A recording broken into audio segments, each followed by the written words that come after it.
नमस्कार, आप देख रहे हैं आर हिंदुस्तान न्यूज। आनंद सक्सेना के साथ पश्चिम बंगाल से संवाददाता रामचंद्र मंडल की रिपोर्ट। मेहदीपुर एक्सपोर्ट्स एसोसिएशन की 39वीं सालाना general meeting Bharat Bangladesh border पर मेहदीपुर लैंड पोर्ट पर हुई। रविवार को ऑर्गेनाइजेशन के अपने मीटिंग रूम में हुई इस मीटिंग में एसोसिएशन के president Nikhil Ghosh, secretary Prosenjit Ghosh, joint secretary हृदय घोष और दूसरे मेंबर शामिल हुए। पिछले फाइनेंशियल ईयर के इनकम और खर्च के अकाउंट को रिव्यू करने और मंजूरी देने के अलावा मीटिंग में मेहदीपुर लैंड पोर्ट के जरिए इंपोर्ट एक्सपोर्ट ट्रेड को और बढ़ाने के मकसद से कई जरूरी मुद्दों पर चर्चा हुई। मौजूद ट्रेडर्स ने बॉर्डर ट्रेड में ट्रेडर्स को होने वाली अलग अलग दिक्कतों, एडमिनिस्ट्रेटिव मुश्किलों और उनके मुमकिन हाल पर भी विचार शेयर किए। फिलहाल अब सुरक्षित रहिए, जुड़े रहिए आर हिंदुस्तान से। नमस्कार। আজকে আমাদের মেহেদীপুর এক্সপোর্ট অ্যাসোসিয়েশনের 39তম সাধারণ বার্ষিক সভার আয়োজন করা হয়েছিল।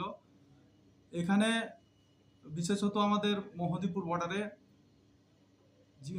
কিভাবে আমাদের এক্সপোর্ট বাড়ানো যায়, কিভাবে ইম্পোর্ট বাড়ানো যায়, আর কিছু ডেভেলপমেন্টের কাজ এই সভায় আলোচনা হলো।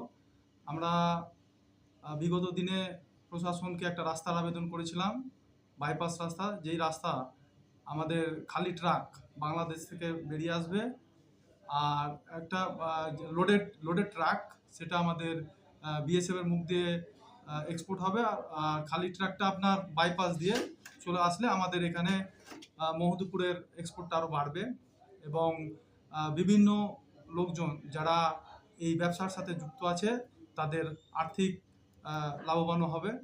আমরা চাই এই মেহেদীপুর বর্ডার বহুত দিনের পুরনো বর্ডার, এখানে বিগত 40 বছর ধরে এই বর্ডারে মানুষ ব্যবসা করছে। দিল্লি হোক, বোম্বে হোক, কলকাতা হোক, সব জায়গার মানুষ কিন্তু এখানে বিভিন্ন রকমের আইটেম এই বর্ডার দিয়ে আমাদের এক্সপোর্ট হয়।